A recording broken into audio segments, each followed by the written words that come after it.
It did not begin on a battlefield. There were no tanks burning, no artillery screaming across the horizon, no flags rising over conquered ground. The moment that nearly ended George S. Patton's career unfolded far from fame, in a quiet corner of a rigid institution where reputations were fragile, memories long, and mistakes unforgiving. In the late 1930s, the United States Army was small, conservative, and deeply suspicious of men who stood out too sharply. It was an army shaped by peace, not war, an organization where ambition was tolerated only when it remained invisible, where emotional control mattered more than imagination, and where a single lapse in judgment could shadow an officer for life. Patton already stood apart. Not yet famous. Not yet trusted. Not yet forgiven for being different. To some, he was brilliant, obsessive about discipline, endlessly studying history, convinced that future wars would demand speed, violence, and decisiveness. To others, he was dangerous, too intense, too theatrical, too unpredictable to be trusted with real power. In a peacetime army, unpredictability was not a virtue. It was a liability. And then came the incident. It happened suddenly. No build-up. No warning. One decision, driven by emotion rather than calculation, shattered the illusion of control Patton had carefully constructed around himself. Voices were raised. Authority was challenged. Lines that could not be uncrossed were crossed. Witnesses would later describe the moment with discomfort. Some remembered the silence afterward more vividly than the confrontation itself, the uneasy awareness that something irreversible had just occurred. This was not merely a breach of decorum. It was a violation of the Army's most sacred expectation, that an officer must always master himself before commanding others. Word traveled quickly. In military institutions, rumors move faster than official reports. By the time the facts were formally recorded, opinions had already hardened. To Patton's critics, the incident confirmed every fear they had long harbored. To his supporters, it was a catastrophic lapse that might cost the Army a rare mind. For Patton himself, the realization came slowly, and then all at once. This was not a reprimand that could be brushed aside. Not a note in a personnel file. This was the kind of moment that quietly ended careers. The kind that followed officers for decades, resurfacing whenever promotions were discussed, commands assigned, futures decided. He understood the stakes immediately. Without battlefield glory to protect him, without powerful patrons willing to gamble their own reputations, Patton stood exposed. The Army did not need men like him. Not yet. Perhaps not ever. Safer officers existed.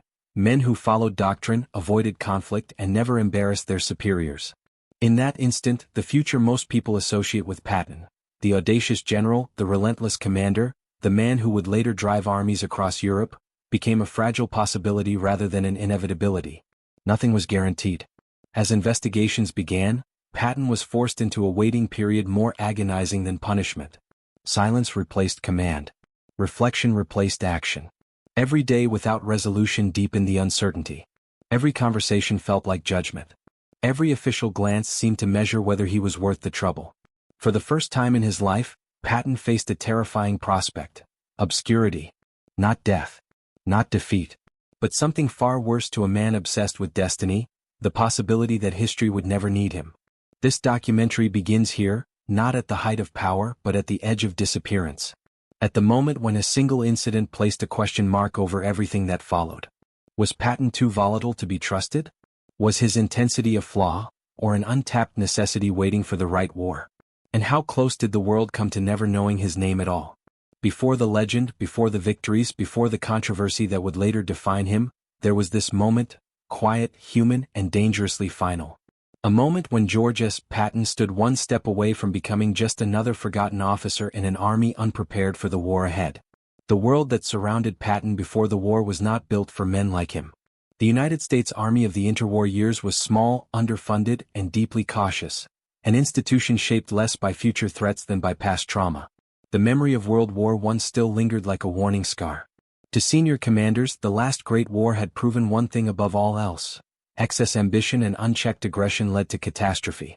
The lesson they believed they had learned was restraint. Budgets were thin. Promotions were slow. Commands were few. An officer could spend decades waiting for an opportunity that might never come. In such an environment, survival depended not on brilliance but on compliance. Those who blended and endured. Those who stood out were remembered, and not always kindly. Uniforms were pressed. Voices were controlled. Emotion was considered weakness. Doctrine emphasized predictability, hierarchy, and obedience.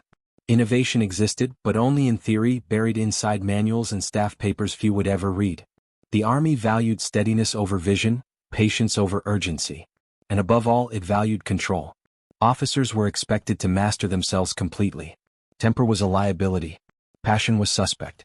Any display that hinted at instability could quietly derail a career. The system did not need heroes. It needed caretakers. This was the Army Patton served. While Europe experimented, sometimes clumsily, with mechanization, speed, and new theories of warfare, the American military hesitated. Tanks were debated, not embraced. Maneuver was discussed, not trusted. Many senior officers still believed the next war, if it ever came, would resemble the last, slow, deliberate, and defensive. Patton saw something else. He studied obsessively ancient battles, cavalry charges, armored formations. He believed war was not meant to be endured passively but imposed violently. He imagined fast-moving formations, relentless pressure, psychological shock. To him, hesitation was deadly. Momentum was everything. But belief alone was dangerous in a system that punished deviation. In peacetime, ambition was easily mistaken for arrogance. Confidence could look like insubordination. And Patton, with his intensity and certainty, did not hide what he believed. He lived it. He spoke it. He radiated it. To some peers this was inspiring. To others, alarming. They whispered that he was unstable. That he craved glory. That he would be uncontrollable in real command. The Army had seen men like this before. Officers who burned brightly and then collapsed under pressure, taking others with them. So when Patton made a mistake, when the incident occurred, it did not exist in isolation.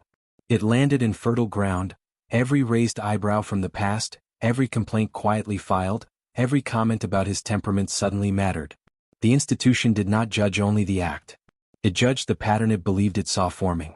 In this Army, context was destiny. An officer who erred could be forgiven, if he was predictable. But an officer already considered volatile? That was different. That was risk. And risk in a peacetime military was unacceptable. As the machinery of review turned slowly forward, Patton faced not just disciplinary action but cultural rejection. He was being weighed against an ideal he did not fit, calm, restrained, invisible.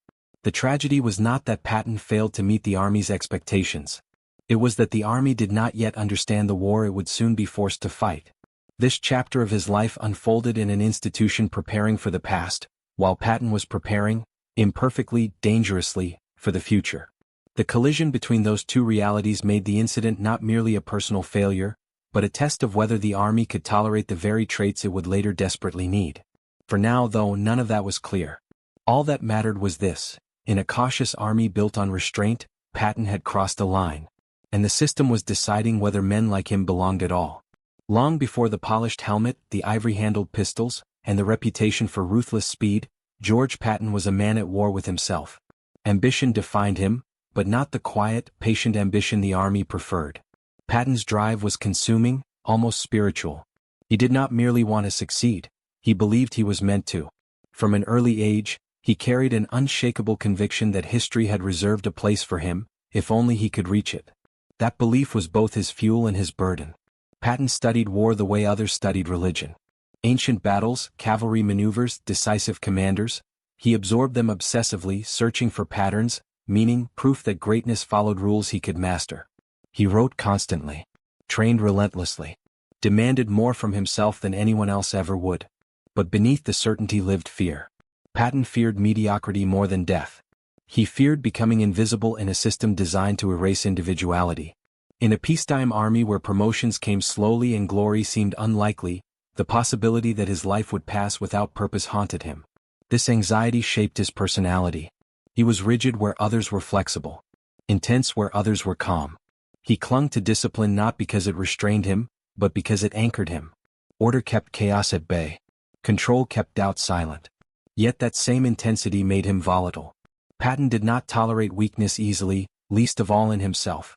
When confronted with failure, frustration, or perceived incompetence, his emotions surged forward before restraint could intervene.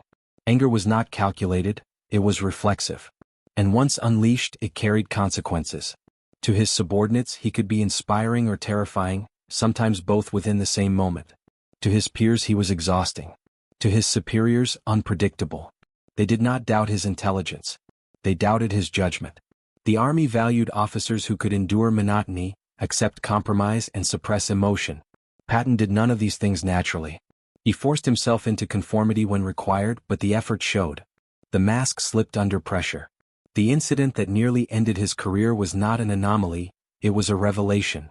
It exposed the tension Patton lived with daily, the struggle between discipline and impulse, between the man he believed he must become and the man the army demanded he be. In that moment, the army did not see a future general. It saw a problem waiting to happen. And Patton knew it. In the quiet aftermath, stripped of command and certainty, he was forced to confront a painful truth. Brilliance alone was not enough. Destiny, if it existed, did not excuse behavior. If he could not master himself, no institution, no matter how desperate it might someday become, would trust him with power. This realization cut deeply. For the first time, Patton understood that his greatest enemy was not the cautious army, nor the critics who whispered against him. It was the unchecked force within him, the same fire that could lead armies forward or consume his future entirely. The man before the myth stood at a crossroads. Either he would learn restraint or history would pass him by. The incident did not unfold on a battlefield, but it carried the same destructive force. It occurred during large-scale U.S. Army training maneuvers in the late 1930s, exercises meant to simulate modern war, yet constrained by outdated assumptions and rigid command structures. These maneuvers were supposed to test doctrine, not personalities. But in Patton's case, doctrine and temperament collided. At the center of it all stood George Patton, then still far from the fame that would later protect him. Patton was operating under conditions he found deeply frustrating. Orders were slow. Coordination was sloppy. Senior officers clung to procedures that, in Patton's mind, guaranteed failure in a real war. He saw hesitation where speed was required, caution where decisiveness mattered. To Patton, this was not merely inefficiency, it was betrayal of duty. As pressure mounted, his restraint eroded. What began as criticism turned sharp. What should have remained private became public. In front of other officers and subordinates, Patton crossed a line the army considered sacred.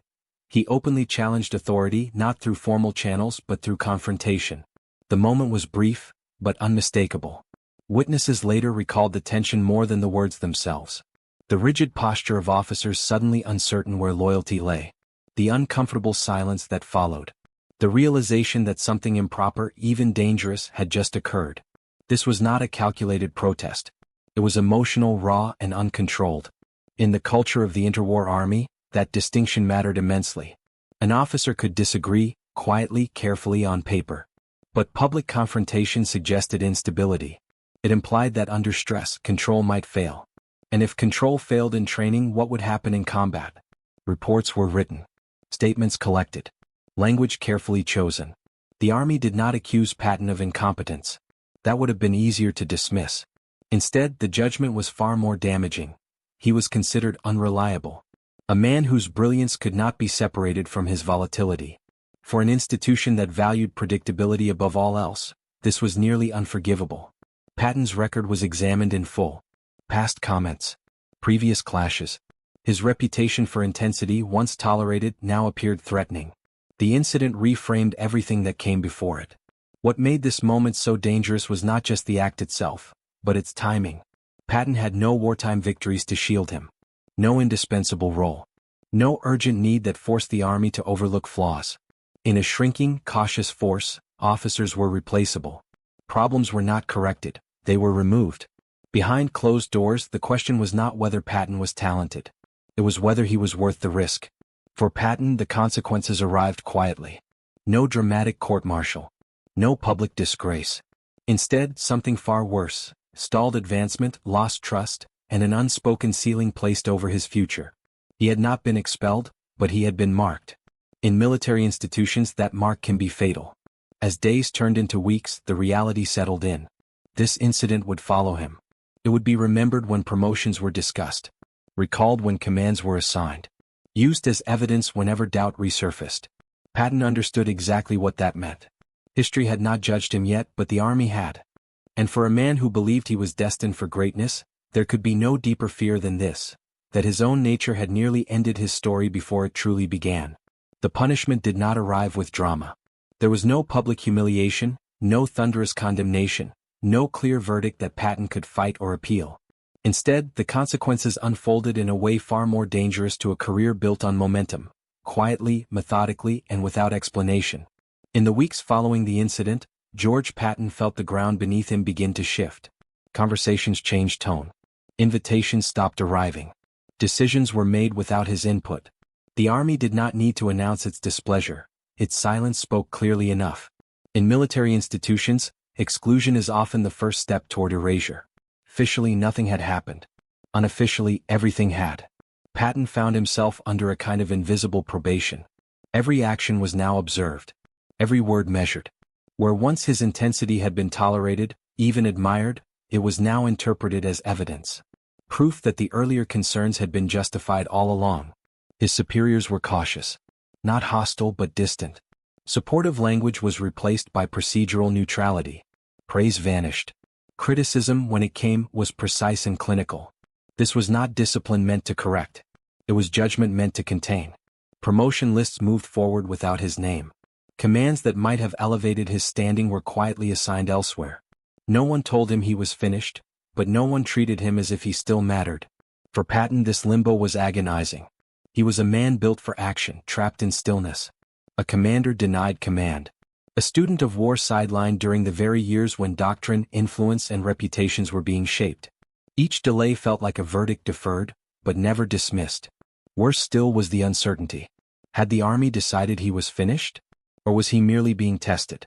The system offered no clarity, and Patton's imagination filled the silence with dread. He replayed the incident endlessly. Not to justify it, but to understand how close he had come to losing everything. He recognized now that the Army had not reacted emotionally. It had reacted institutionally. And institutions, once alarmed, rarely forgot. Patton also understood something far more unsettling. He had confirmed his critics' worst fears. They had said he was volatile. He had proven it. They had warned he could not be trusted under stress. He had given them evidence. In the Army's eyes, intent mattered less than outcome. And the outcome was clear. A breakdown of control in a system that prized restraint above all else. For months, his future hung unresolved. He was neither punished nor forgiven. Neither dismissed nor embraced. He existed in a professional twilight where one more mistake, no matter how small, could end the conversation forever. This was the crisis Patton never expected. Not failure in battle. Not defeat by an enemy. But slow suffocation by doubt. And in that suffocation, he faced a choice more consequential than any order he had ever given. He could resist, blame the system, harden his anger, confirm every suspicion held against him. Or he could adapt. Not by surrendering his beliefs, but by mastering the force that threatened to destroy him. The Army had not closed the door completely. But it had cracked it just wide enough to see whether Patton would learn, or break. Isolation has a way of stripping illusion from a man. For George Patton, the months following the incident were not filled with action, but with waiting, and waiting was torture. Removed from momentum, denied the outlet of command, he was left alone with the one enemy he could never outmaneuver: himself. Outwardly, Patton complied. He followed orders. He performed his duties with precision. He said nothing that could be misinterpreted. But beneath that rigid control, his mind churned relentlessly. He felt humiliated, not publicly but privately. The Army had not shouted its disappointment, it had whispered it. And that whisper cut deeper than any reprimand. Patton replayed the incident again and again, not to defend it but to dissect it. He knew the facts. He knew the regulations. What haunted him was something else entirely: why he had lost control when he knew exactly what was at stake. The answer was uncomfortable.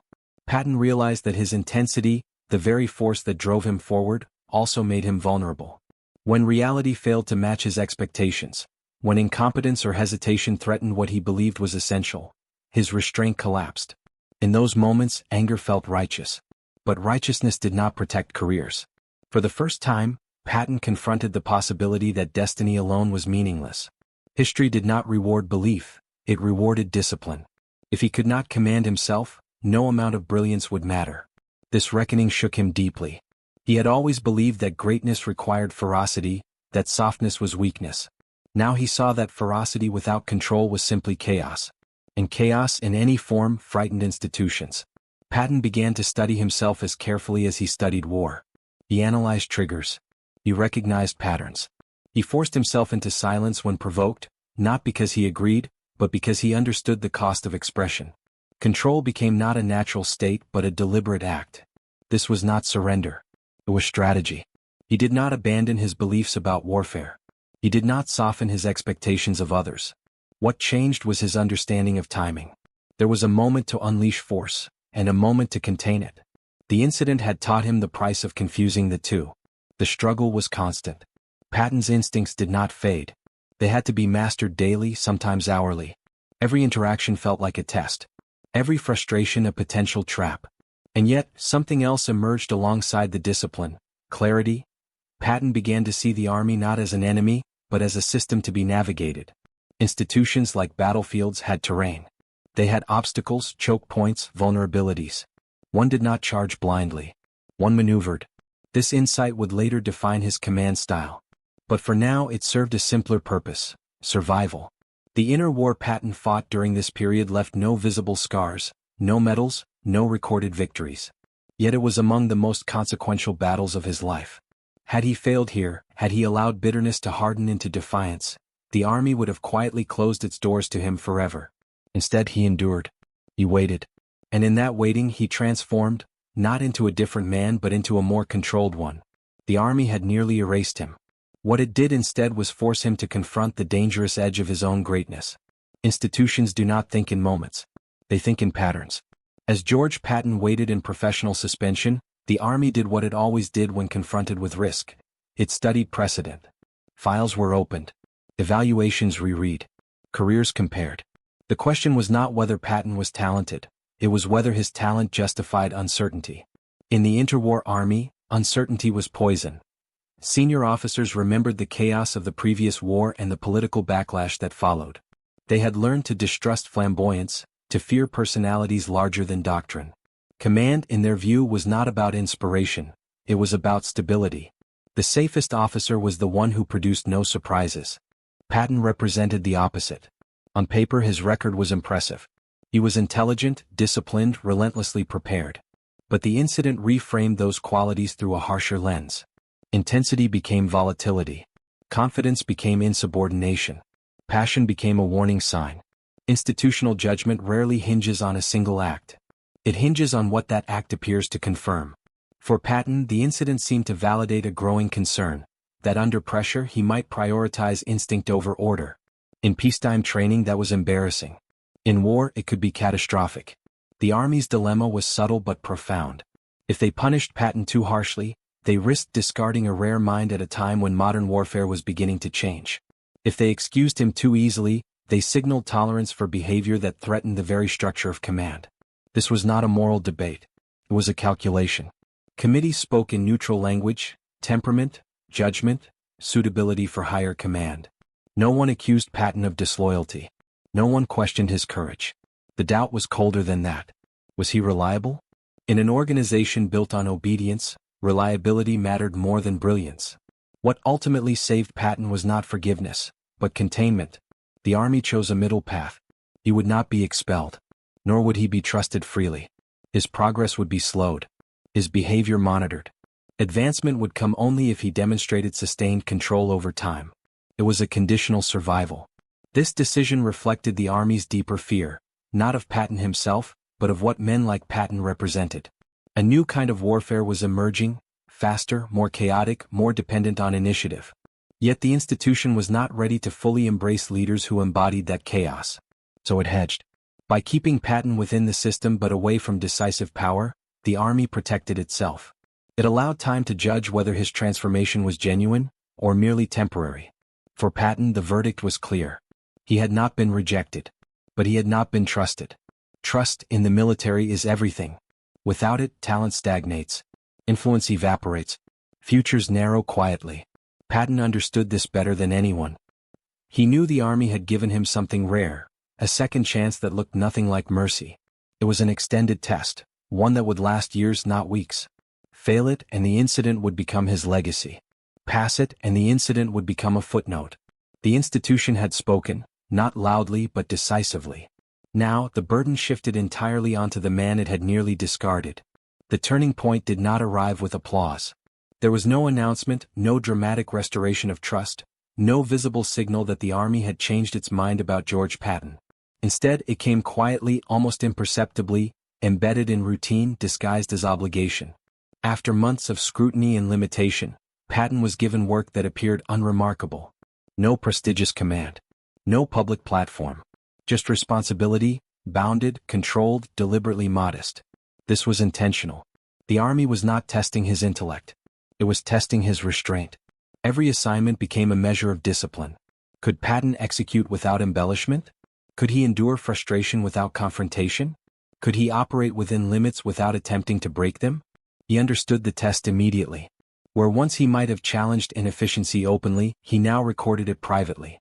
Where he might have corrected others sharply, he chose precision over passion. His tone softened, not in belief but in expression. To observers it looked like compliance. To Patton it was warfare by other means. He learned to channel aggression into preparation rather than protest. Planning replaced argument. Writing replaced confrontation. He immersed himself in study, armor tactics, mobility, command theory, not to impress superiors but to refine his vision in silence. What changed most profoundly was his patience. Patton had always believed speed was essential. Now he learned timing. He waited for moments when action mattered, and let lesser battles pass untouched. The discipline that once constrained him began to strengthen him. Gradually the army noticed. Reports softened. Evaluation stabilized. Words like volatile disappeared, replaced by cautious phrases like controlled and reliable. No one praised him openly, but no one warned against him either. In institutional language, this was progress. The turning point was not about redemption. It was about credibility. Patton demonstrated, over time, that his earlier lapse was not a pattern, but a lesson learned. This mattered more than apology. In military culture, consistency outweighs remorse. Patton did not seek forgiveness. He offered proof. By mastering himself, he gave the army permission to reconsider him. Ironically, restraint did not diminish his power, it sharpened it. His ideas grew clearer. His confidence steadier. His leadership, once explosive, became focused. The fire remained. It was simply controlled now. This transformation did not make Patton safer in the conventional sense.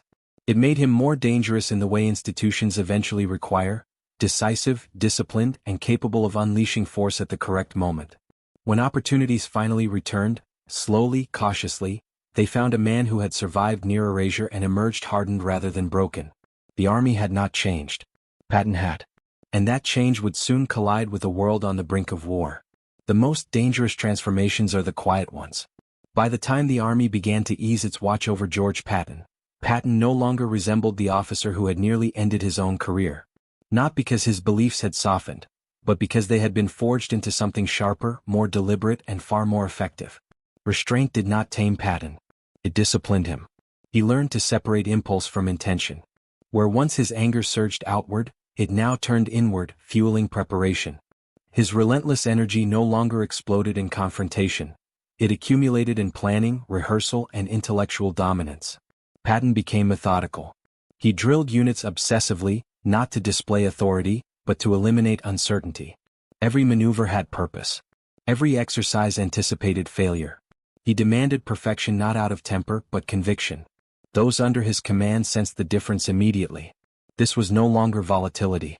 This was pressure, with direction. The restraint imposed on him by the army forced Patton to master something most commanders never fully grasp: timing. He understood now that leadership was not about constant force, but precisely applied force. That lesson would later define his battlefield brilliance. Ironically, the period meant to limit him expanded his influence. Denied rapid promotion and dramatic command, Patton became a thinker. He refined armored warfare concepts when others still dismissed tanks as supporting tools. He visualized fast-moving formations, deep penetration, psychological shock. Ideas that sounded extreme in peace but would soon become essential. He stopped trying to convince skeptics. He prepared to prove them wrong. Those who worked closely with him noticed a new patience. He listened more. Spoke less. When he did speak, it carried weight. The sharp edges were still there, but they were controlled, aimed, intentional. This transformation also reshaped how he viewed authority. Patton no longer saw the army as an obstacle to be challenged head-on. He saw it as terrain to be navigated. Hierarchy, doctrine, politics. These were not enemies but conditions of the battlefield. Victory required understanding them, not fighting them blindly.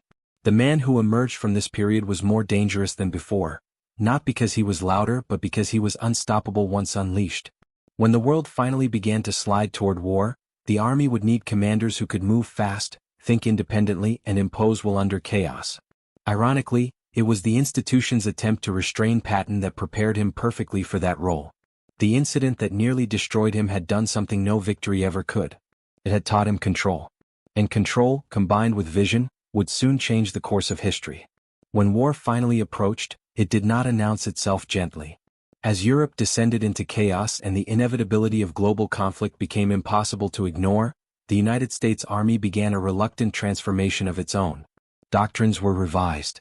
Training intensified. The institution that had once prized caution above all else now faced a terrifying truth. The next war would not reward restraint alone.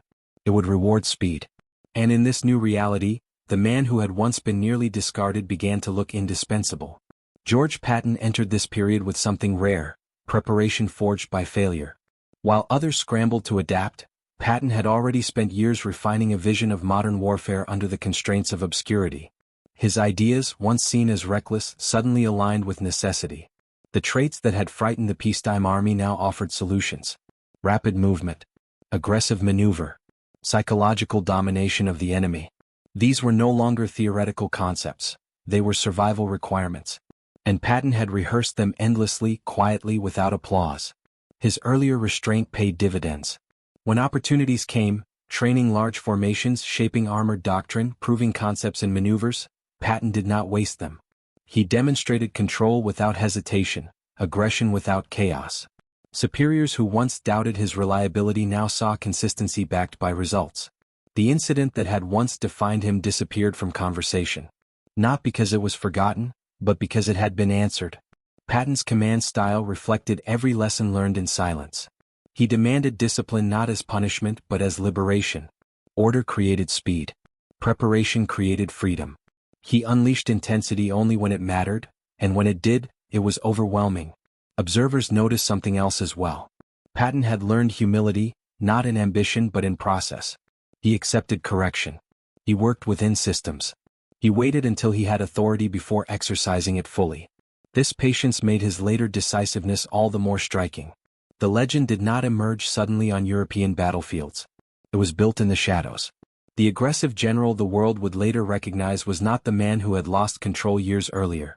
He was the product of near ruin, a leader sharpened by restraint, disciplined by fear of disappearance, and driven by the knowledge of how close he had come to irrelevance. Had the incident ended differently, had the army chosen removal over containment, the story of modern warfare might have unfolded without Patton's relentless momentum. Instead, history received a commander who had already survived his most dangerous battle.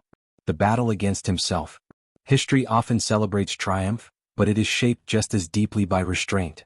The near collapse of George Patton's career reveals a truth that is uncomfortable, yet universal. Greatness is rarely destroyed by enemies alone. More often, it is threatened from within, by excess, by impatience, by the inability to govern one's own power. Patton's incident was not simply a failure of discipline. It was a collision between raw capability and an unforgiving system not yet ready for it. But systems, like people, do not change through force alone. They change when pressure is applied at exactly the right moment. Patton learned this the hard way. His fire did not make him exceptional. Many men possess fire. What separated Patton from countless forgotten officers was that he survived learning when not to burn. The army did not erase his aggression, it delayed it. And in that delay, aggression matured into judgment. This reveals a deeper paradox of leadership. The very qualities that make leaders transformative, intensity, conviction, intolerance for weakness, are the same qualities that can destroy them if left unchecked. Power without control invites fear. Control without power invites stagnation. Leadership exists only in the tension between the two. Patton's story sits precisely in that tension. Had he been softer, the incident would never have occurred, but neither would the later decisiveness that defined his command. Had he been punished more harshly, the army would have protected itself, at the cost of future effectiveness. History hinged on a narrow margin where discipline did not crush potential, and potential learned discipline. There is also a lesson here about institutions. Bureaucracies fear unpredictability because unpredictability threatens order. Yet order alone cannot win wars, build civilizations, or respond to crisis. Progress demands leaders who make institutions uncomfortable, without shattering them. Patton almost shattered that balance. What saved him was not forgiveness, nor even talent. It was adaptation. He learned that destiny is not proven through defiance but through timing. That control is not weakness but leverage. And that the right moment for force is worth waiting for. In this sense, the incident did not nearly end Patton's career. It nearly completed it too early. By forcing him to confront his limits before history demanded his strengths, fate delayed his rise until he was ready to carry it. When war finally arrived, Patton did not need to learn restraint on the battlefield, where it would have been fatal. He had already learned it in silence. Greatness, then, is not only about surviving conflict. It is about surviving oneself long enough for history to need you. History remembers George Patton as a force of motion, relentless, commanding, impossible to ignore. His name is etched into the story of World War II as a symbol of speed, aggression, and unyielding will. But that memory hides a fragile truth. Before the victories, before the fame, before the legend hardened into certainty, there was a moment when the world almost lost him. The incident that nearly ended Patton's career did not echo across battlefields or reshape maps. It unfolded quietly, within a cautious institution unprepared for the kind of war that was coming. No monuments mark it. No medals recall it. Yet its significance rivals any campaign he would later lead. Because in that moment, history balanced on absence. Had the army chosen safety over patience, Patton would have faded into obscurity, remembered, if at all, as a brilliant but unstable officer who never fulfilled his promise. The armored breakthroughs, the relentless advances, the psychological shock that defined his later command would have belonged to someone else, or perhaps to no one at all. Instead, restraint intervened. Not mercy, not luck, but time. Time for failure to become instruction. Time for intensity to become discipline. Time for ambition to learn control. Patton emerged not cleansed of his flaws, but armed against them. The very incident that threatened to erase him became the quiet forge of his leadership. It taught him when to wait, when to strike, and when to remain silent until silence was no longer an option. In the end, the army did not create Patton's greatness. It nearly destroyed it. And in surviving that near destruction, Patton became something rarer than a successful commander. He became a leader shaped by the knowledge of how easily history can choose to forget. This story is not only about Patton. It is about the fragile distance between potential and disappearance. About how close greatness often comes to ending before it begins. And about the unseen moments, small, human, deeply flawed, that determine whether a name will one day echo through history or vanish without sound. The world remembers George Patton because once he almost disappeared. And because he learned just in time how not to.